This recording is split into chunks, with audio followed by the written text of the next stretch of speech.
जब आप इस दुनिया में आते हैं ना, तो आप अपने असली घर से मेंटली कट ऑफ हो जाते हैं, कट जाते हैं, और आपको सरवाइव करना है यहाँ पे। जब हम दुखी होते हैं तो क्या मन करता है? दुनिया से काट लो, अपने आप को खत्म कर दो। वो नहीं करना है, नहीं तो आपको क्लास में फेल माना जाएगा, फिर से स्टार्ट करना पड़ेगा। इस दुनिया की सबसे विचित्र चीज ये है कि हम में से कोई भी आदमी अकेला नहीं, अकेला तो छोड़ो, अलग नहीं, हम चारों और पूरी दुनिया एक एंटिटी है, जैसे समंदर का पानी है। लेकिन फिर भी जब हम एक फिजिकल बॉडी लेते हैं तो हम लोग क्या महसूस करते हैं कि हम अलग अलग हैं। और अलग अलग तो छोड़ो, हमें लगता है कि इसके अलावा कुछ और है ही नहीं। इसलिए हमारे अंदर जो डाउट्स होता है ना, हमको ऐसे लोगों से, ऐसी चीज़ों से और ऐसी घटनाओं से अटैचमेंट दिलवाती है जो कि प्योरली फिजिकल वर्ल्ड है। नमस्ते दोस्तों, नमस्ते। स्वागत है आपका हमारी आखिरी वीडियो में, जो कि जर्नी ऑफ सोल का कंक्लूजन है। ये लास्ट चैप्टर है जर्नी ऑफ सोल का। इसमें कोई भी केस स्टडी के बारे में कोई बात नहीं होगी। डॉक्टर माइकल न्यूटन अपनी पूरी किताब को, अपने पूरे ज्ञान को कंक्लूड करते हैं। बहुत कम ऐसी बुक्स लिखी जाती हैं क्योंकि ये रियल लाइफ केस स्टडीज़ के ऊपर है, और मुझे काफ़ी भरोसा है कि इसमें से एक भी चीज़ झूठ नहीं है। डॉक्टर माइकल न्यूटन जैसे बहुत से हिप्नोथेरेपिस्ट आते हैं, वो लोग हिप्नोथेरेपी करते भी हैं लोगों को, बट पास्ट लाइफ में जाने के बजाय बीच में चले जाना, दो लाइफ्स के बीच में जाना, ये बहुत कम लोगों के दिमाग में आता है। इस बुक के बाद इनकी एक और बुक है, मैं होपफुली वो भी चालू करूँगा, डेस्टिनी ऑफ सोल्स। बट ऐसी बुक्स बहुत इंपॉर्टेंट होती हैं आदमी को भरोसा दिलाने के लिए कि हमारा एग्जिस्टेंस होता है। भगवद गीता जैसी किताबें जब हम पढ़ते हैं तो हमको एक प्रॉमिस मिलता है कि होती है, आत्मा होती है, लेकिन वो प्रॉमिस इतनी भारी भरकम होती है कि लगता है जब तक हम कोई स्पिरिचुअल रास्ते पे नहीं चलेंगे तब तक हमारे लिए कोई फ़ायदा नहीं है। एक काम की तरह लगता है। लेकिन ये तो ऐसा लगता है जैसे बहुत प्यार से कोई नाव में बिठा करके समंदर में धीरे धीरे तैरा करके ले जा रहा है। तो कंक्लूजन में डॉक्टर माइकल बोलते हैं, हम लोग जब इस दुनिया में आते हैं ना, जैसे मुझे याद है जब मैं छोटा सा था, अपने बारे में जो सबसे पहला होश है वो उसी लाइन का होश है जहाँ पर चाचा रहते थे। चाचा जिस कॉलोनी में रहते थे जहाँ पर, वो GC लाइन थी, गोदावरी की लाइन थी। वो एंटर करते ही कोने में रहते थे और मैं एंटर करने के लास्ट में रहता था, और मुझे होश है मैं वहाँ पर खेल रहा हूँ, कूद रहा हूँ। और मुझे उस आई थिंक फर्स्ट या LKG UKG में था, मुझे क्या याद है, एक लड़की के साथ गेम खेलना। पापा मम्मी बचपन से मना करते थे कि लड़के लड़कियों के साथ नहीं खेलते, और मैं वहीं पर लड़कियों के साथ ही खेलता था। दो लड़कियों के साथ ख़ास तौर से खेलता था, ऐसे ही छुपम छुपाई वगैरह खेलता था। तो जब हम फिज़िकल वर्ल्ड में आते हैं तो सबसे फोर्सफुल बॉडी के पार्ट सेक्सुअल ऑर्गन्स होते हैं। वो हमारी फैंटेसी, हमारी एक्टिविटी, हर चीज़ का सेंटर है, और वही सब चीज़ें गवर्न करती हैं। ये तो बहुत सालों बाद जब ढेर सारे मुझे धक्के लगे, आपकी मम्मी की डेथ हुई, मैं घर छोड़ के भागा, 2-3 बार भागा, मैंने खुद अपने आप को भी नुकसान करने की कोशिश की। उसके बाद समझ में आया, ये क्वेश्चन मन में आया कि वाई वी आर हियर। ये क्वेश्चन भी ऐसा नहीं था कि एक दिन अचानक से हवा में से आ गया। मन में धीरे धीरे जैसे आप बड़े होते जाते हैं ना, आप किताबें पढ़ते हैं, लोगों को देखते हैं, और आपको दिखाई देता है कि लोग जो कर रहे हैं क्यों कर रहे हैं, उसका कोई फ़ायदा नहीं, फिर भी कर रहे हैं। और देखिए, वो सारी एक्टिविटी नहीं जो आप कर रहे हैं और आपको मज़ा आ रहा है, उसके बारे में नहीं बोल रहा हूँ। अगर आप शॉपिंग जा रहे हैं तो अच्छा लग रहा है, सबको अच्छा लग रहा है। आप कहीं होटल में घूमने जा रहे हैं तो अच्छा लग रहा है, सबको अच्छा लग रहा है। इसके लिए कभी सवाल नहीं आएगा कि लोग ये क्यों कर रहे हैं। आपको सवाल इसके लिए आएगा कि लोग बोर क्यों हो रहे हैं, लोग एक दूसरे को टॉर्चर क्यों कर रहे हैं, लोग मुझे क्यों, मेरी लाइफ के साथ इंटरफेयर क्यों कर रहे हैं। तो आपको पहले ये सवाल कि वाई आर वी हियर, ये क्वेश्चन आएगा इस फॉर्म में कि why are people interfering with my life. आज मैं और बड़ी मम्मी गए थे एक शॉप में, वहाँ पर 1200 रुपये का एक शर्ट ख़रीदा मैंने, 1200 रुपये का, 1199 का। मेरे को ये थॉट आ रहा था कि 1200 रुपये आज मेरे लिए बहुत बड़ी अमाउंट नहीं है, मैं आराम से 4-5 शर्ट खरीद सकता हूँ, 10 शर्ट भी खरीद सकता हूँ। लेकिन ये एक फ्रीडम है, पैसा एक फ्रीडम है, लेकिन इससे भी बड़ी फ्रीडम है जब आपको ये पता चलता है वाई यू आर हियर। मुझे वो मिल गया है अपने बारे में। मैं यहाँ पर हूँ दुनिया को ज़रूगा समझाने के लिए, ये मेरी लाइफ का पर्पज़ है। तो डॉक्टर माइकल बोलते हैं, इस किताब के ज़रिए मुझे ये मालूम पड़ा कि लाइफ में हम यहाँ पर क्यों आते हैं। बाय द वे, आप लोगों को अगर नहीं पता तो जो केस नंबर 1 से लेकर केस नंबर 29 तक बीच बीच में जो एडवांस्ड सोल्स हैं उनके बारे में क्या बताया गया था, वो क्यों आए थे? किसी को चेंज करने के लिए, सिखाने के लिए, दूसरों को चेंज करने के लिए। लेकिन उसके भी बियॉन्ड एक बड़ी इंटरेस्टिंग चीज़ थी जो मेरे खाली इसी किताब में आई थी और किसी किताब में आज तक नहीं पढ़ा मैंने, कि लोग धरती पर आते हैं तो क्यों आते हैं। 4 वर्ल्ड्स के बारे में बात की थी। एक ऐसी वर्ल्ड है जहाँ पर लोग जाते हैं और वो नेचर के फोर्सेस के साथ एक्सपेरिमेंट करते हैं। ये जो ब्रह्मांड बना है, फिजिकल वर्ल्ड बनी है, उसमें हम सब लोगों का कंट्रीब्यूशन है, डिपेंडिंग अपॉन कि हम कितना उस चीज़ को जानते हैं। आज अगर एक रिब्बी स्कैन चल रहा है या डीप नॉलेज चल रहा है तो छोटी छोटी गलतियों को मैं पॉइंट आउट करा था। आज मुझे रियलाइज़ हुआ, मैं ऐसा फील करा जैसे मैं बड़ी मम्मी की तरह डांट रहा हूँ बच्चों को। इनफैक्ट जब मैंने उसकी स्पेलिंग मिस्टेक के लिए डांटा तो मुझे एहसास हुआ कि ये मैंने पहले क्यों नहीं डांटा। आज से 4 साल हो गए बच्चे अपने रजिस्टर में लिखते हैं, कुछ भी लिखते हैं, गन सड़न कुछ भी लिखते हैं, गलत लिखते हैं। मैं कभी बोलता ही नहीं था, अपना अच्छा बॉस बन गया। लेकिन जब आप बहुत छोटे छोटे लेवल पे गलतियों को पकड़ पाते हो और ठीक कर पाते हो, तब लाइफ क्या करती है आपके लिए? प्रमोट करती है और इम्पॉर्टेंट काम देने के लिए और बड़े बड़े काम देने के लिए। तो यहाँ पर डॉक्टर माइकल क्या बोलते हैं, मुझे पहली बार अपने बारे में पता चला कि मैं यहाँ क्यों हूँ। इनके साथ भी प्योरली एक्सीडेंटल था। बोलते मैंने ढेर सारे क्लाइंट्स को हिप्नोसिस किया ताकि उनको पास्ट में जाकर बचपन के जो ट्रोमास वगैरह हैं वो ठीक हो जाएं। लेकिन अचानक से एक क्लाइंट ने दरवाज़ा खोल दिया एटर्नल वर्ल्ड का, उस दुनिया का जो हम कभी विश्वास ही नहीं कर सकते। जो ये बातें यहाँ पर इस किताब में कर रहे हैं, ये कभी भी कोई कैथलिक प्रीस्ट नहीं करेगा। बोलते मेरे बचपन का दोस्त है, वो एक प्रीस्ट है, कैथलिक प्रीस्ट। हम दोनों ही स्पिरिचुअल डिस्कशंस करते हैं, फिलोसफिकल डिस्कशंस करते हैं, लेकिन हमारी बिलीव्स एकदम अलग है। एक मानता है कि वहाँ पर आसमान में भगवान बैठे हैं और भगवान सब चीज़ें कर रहे हैं, हेल है, हेवन है, और इस किताब में ऐसा कोई एक्सप्लेनेशन नहीं है। एक बार तो उस प्रीस्ट ने, इनकी दोस्त ने कहा, तुम नास्तिक होगे तभी तुम ऐसी चीज़ों के ऊपर विश्वास करते हो, तुम्हें विश्वास ही नहीं कि बियॉन्ड लाइफ कुछ होता होगा। अच्छा, ये बड़ी खास चीज़ है। रमन महर्षि जैसे लोगों के बारे में कहा जाता है बचपन से ही इनको अलग थलग रखा जाता है पोल्यूशन से, बिलीफ की पोल्यूशन से। अगर मान लीजिए मुझे बहुत स्ट्रांगली बिलीफ हो गया कि हाँ भगवान है, तो मैं खोजूंगा नहीं। यहाँ पर डॉक्टर माइकल बोलते हैं 5 साल की उम्र से मुझे मिलिट्री स्कूल भेज दिया गया और मैं वहाँ अबंडेंट की फीलिंग आती थी, अकेलेपन की फीलिंग आती थी। तो मैंने अपने आप को क्या बताया, जो कुछ भी हूँ मैं ही हूँ, मेरे बियॉन्ड कोई नहीं है। तो अब मुझे समझ में आता है कि ये एक तरीका था लाइफ का मुझे स्ट्रेंथ देने का। मुझे लगता है गरिमा को भी लाइफ ने ऐसे ही बचपन में स्ट्रेंथ देने के लिए रेजिस्टेंस और स्ट्रगल दिया है। आपको भी आज भी बोलते हैं मेरा वो दोस्त भगवान के बारे में मेरे से अलग तरीके से सोचता है, लेकिन हम दोनों एक चीज़ पर विश्वास करते हैं कि ऑर्डर, मतलब दुनिया में सब चीज़ें जो ऑर्डर में चल रही हैं और यूनिवर्स का पर्पज़ ये कहाँ से निकल के आता है? हायर कॉन्शियसनेस में से। देखिए, जब भी हम किसी से भी बात कर रहे होते हैं, वो आदमी अनजाने में मुझे भी इन्फ्लुएंस करता है। डॉक्टर माइकल बोलते हैं आज मैं अपने आप को पीछे देखता हूँ तो ये कोई एक्सीडेंट नहीं था। मैं जब लोगों को के लिए मीडियम बनता था, मैं उनको उनके गाइड से मिलाता था, हेवनली गेटवेज में खोल के इनको दिखाता था, स्पिरिचुअल स्टडी ग्रुप्स के बारे में बताता था, तो ये सब की सब चीज़ें मुझे नॉलेज देने के लिए और मुझे स्पिरिचुअल एक्सपीरियंस देने के लिए था। फिर भी डॉक्टर माइकल बोलते हैं कि आखिर मुझे ही क्यों मैसेंजर बनाया गया ऐसी चीज़ों को दुनिया में लाने के लिए। बहुत से ऐसे लोग होंगे जो मेरे जैसे नहीं थे। ये बहुत ज़्यादा सिनिसिज्म बहुत ज़्यादा था। पता है सिनिसिज्म क्या होता है?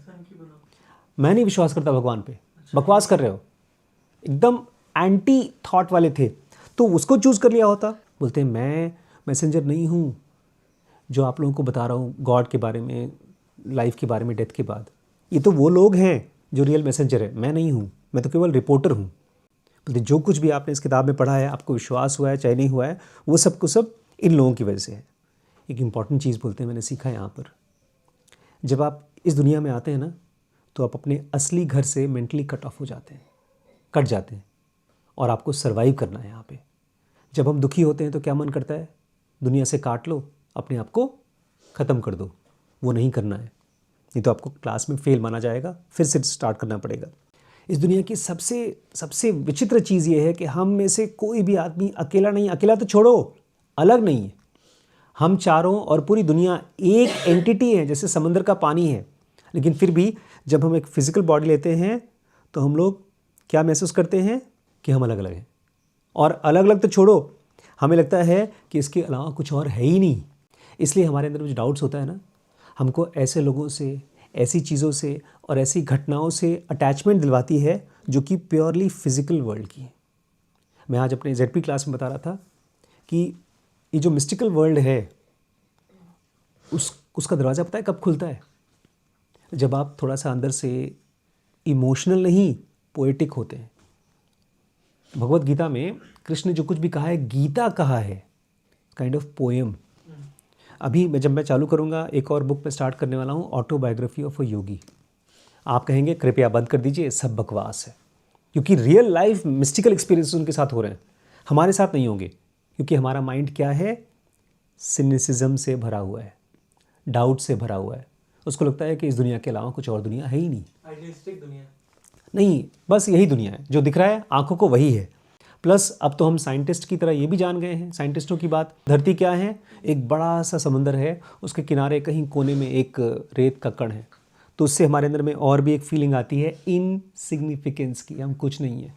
एक सवाल पूछिए अपने आप से कि आखिर कोई और जीव जंतु, कोई और जानवर इस चीज़ में क्यों नहीं कंसर्न्ड है कि लाइफ आफ्टर डेथ होती है कि नहीं होती है? क्या ये केवल घमंड है?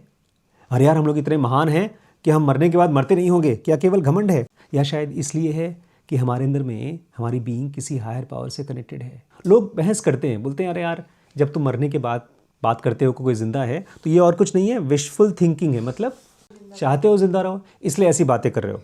कुछ अलग है जब हम एक शरीर लेते हैं और लोगों को देखते हैं, कभी प्यार, कभी हेट, कभी डिटैचमेंट, कभी कंपैशन फील होता है। तो ये एक यूनिवर्सल सिस्टम में काम कर रहे हैं हम लोग, जहाँ पर हमारा जो ट्रांसफॉर्मेशन होता है रोज़ रोज़ किसी रीज़न से हो रहा है। जैसे अभी हम लोग यहाँ बैठे हैं, गरिमा दुखी है तो हम लोग दुखी हो गए, हम उसको दुख में से निकालना चाहते हैं।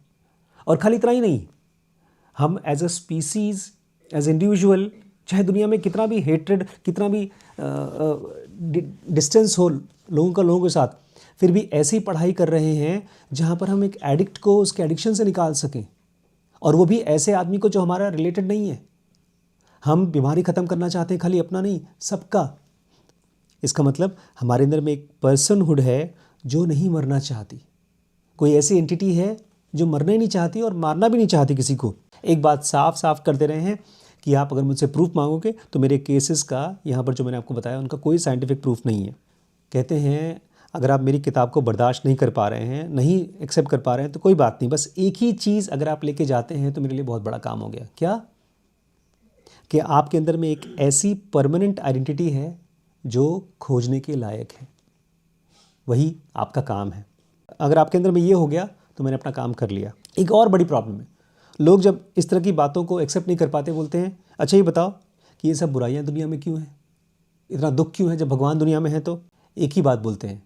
जितने भी लोगों को मैंने हिप्नोटाइज किया है, जब उनसे मैं पूछता हूँ कि आखिर उस दुनिया में भगवान है तो दुनिया में दुख क्यों है, ऑलमोस्ट सबके सब यही बोलते हैं कि भगवान ने हमको दुख के पास किया है ताकि वी शुड स्ट्राइव हार्डर, ताकि और मेहनत करें और वहाँ पहुँचे। जब भी हम कुछ करते हैं तो किससे सीखते हैं? गलतियों से। जब हमारे अंदर में कोई अच्छाइयाँ नहीं होती हैं तो उससे हमको मालूम पड़ता है कि हमारे नेचर में क्या फ्लॉज हैं। एक सवाल है मेरा आप लोगों से, कैसे पता चलता है कि दुनिया में कोई आदमी अच्छा नहीं कर रहा है या हम कुछ गलत करें तो कैसे मालूम पड़ता है? हमारे अंदर में एक अच्छाई है और हमारे बॉडी में वो अच्छाई जब नहीं दिखती या किसी और के बॉडी में अच्छा नहीं दिखती तो खट से मालूम पड़ जाता है। एक कॉन्ट्रास्ट अंदर में है डिवाइन का, वही हमें बताता है। जैसे बॉडी में पेन होने के लिए एक नेचुरल स्टेट होना चाहिए, उसी के कॉन्ट्रास्ट में पेन होता है। जैसे अगर कहीं नर्व्स सुन्न हो जाती हैं, हमारी नर्व्स अगर डेड हो जाती हैं तो पता नहीं चलता ना पेन ना प्लेजर, कुछ नहीं मालूम पड़ता।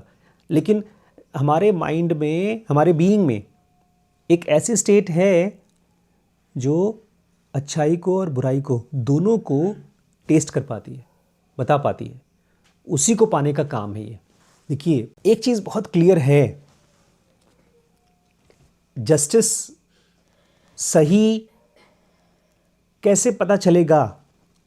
जब आप इनजस्टिस को देख पाते हैं। आज मुझे एक खबर आई, किसी आदमी का किसी के साथ एक्सीडेंट हो गया, बाइक से एक्सीडेंट हुआ और उस बाइक के एक्सीडेंट में एक बंदा मर गया, दूसरा बंदा बहुत सीरियस है। पब्लिक इकट्ठी हो गई मारने के लिए इसको, जिससे एक्सीडेंट हुआ। पुलिस पकड़ के लेकर गई और पब्लिक मारने को तैयार है। क्या इसको अगर मार दिया जाए तो वो दोनों के साथ जस्टिस हो जाएगा?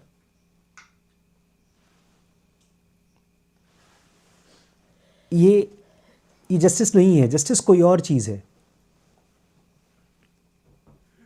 जस्टिस वो है, जस्टिस को इंग्लिश में क्या, हिंदी में क्या बोलेंगे? इंसाफ। इंसाफ, न्याय, धर्म। और धर्म क्या है?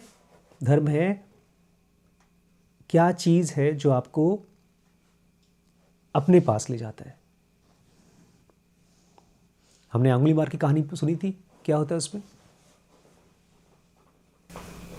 वो सबको मारता था और उनकी उंगलियों का हार पहन के रखा था जिन लोगों को। फिर लास्ट में क्या हुआ? लास्ट में फिर बुद्ध ने उनको सुना, बात करी और वो भी एक भिक्षु बन गए। बात नहीं करते थे। उसके बाद क्या हुआ? फिर गए थे वो भिक्षा मांगने के लिए, फिर लोगों ने पत्थर मारे उनको, हाँ, तो उन्होंने रिएक्ट नहीं किया। हमारे अंदर में हर चीज़ को सेंस करने की एक एबिलिटी है, जस्टिस को भी सेंस करने की एबिलिटी है हर मोमेंट पर। जस्टिस मतलब राइट थिंग, राइट थिंग मतलब that which takes you towards your being. इस किताब में थोड़ा सा वैरायटी है बाकियों से। यहाँ पर आपको ऑर्डर और विजडम दिखाई देगा अलग अलग स्पिरिचुअल लेवल से। हमारे इस यूनिवर्स का एक गॉड है जो कि लेस देन परफेक्ट लेवल पे है। सुना क्या? जो गॉड है वो भी परफेक्ट नहीं है। हाँ, उनको भी एक और डिवाइन गॉड के साथ उनको हेल्प चाहिए। हमारे गॉड लेस देन परफेक्ट हैं, उनको हेल्प चाहिए। और हम क्या हैं? हम भी लेस देन परफेक्ट हैं। तो हम अपना काम कर लें तो उससे उनका काम हो जाएगा। परफेक्शन केवल सेंसेस के बेसिस पर नहीं पूछेगा आप कि मुझे क्या पसंद है, वो परफेक्ट नहीं है। परफेक्शन में ये पूछेगा कि क्या चीज़ सही है। एक्चुअली थोड़ा सा बचा है और मैं चाहता हूँ कल हम इसको फ्रेश तरीके से ख़त्म करें, तभी कंप्लीट होगा। ठीक है, ये अभी आधा ही छोड़ रहा हूँ मैं, एक पेज और है, वो कल कंप्लीट करूँगा मैं। दोस्तों, जर्नी ऑफ सोल सीरीज़ जो आपने अभी भी देखा, ये dkbrains.com पे अवेलेबल है। और अब हमने कुछ नया किया है इस प्लेटफॉर्म पे। इसका स्ट्रक्चर हमने पार्ट्स में डिवाइड किया है क्योंकि बहुत से लोग हैं जो हमारे कोर्सेज ट्राई करना चाहते थे लेकिन नहीं कर पाते थे फ़ीस की वजह से। तो हमने एक ऑप्शन चालू किया है जो फ्री है। अच्छा, उसके बाद अगर आपको लगता है कि नहीं मुझे अब पेड कोर्स करना है, और फाइनली अगर आपने डिसाइड कर लिया है कि आप हमारे साथ लंबे समय तक चलना चाहते हैं, तो एक ऑप्शन है ग्रो, जिसमें हमारी सारी सीरीज़ आपको अवेलेबल है थ्रू आउट द ईयर। लेकिन उसके साथ साथ इसको एक अपॉर्चुनिटी भी बना सकते हैं अपनी अर्निंग का। बहुत ज़्यादा तो नहीं, लेकिन फिर भी कुछ न कुछ आपको अर्निंग होगी जब आप इस सीरीज़ को देखते हैं और किसी और को रेफ़र करते हैं।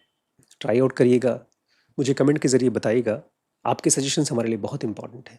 मैं वेट करूँगा आपके कमेंट्स का। ठीक है।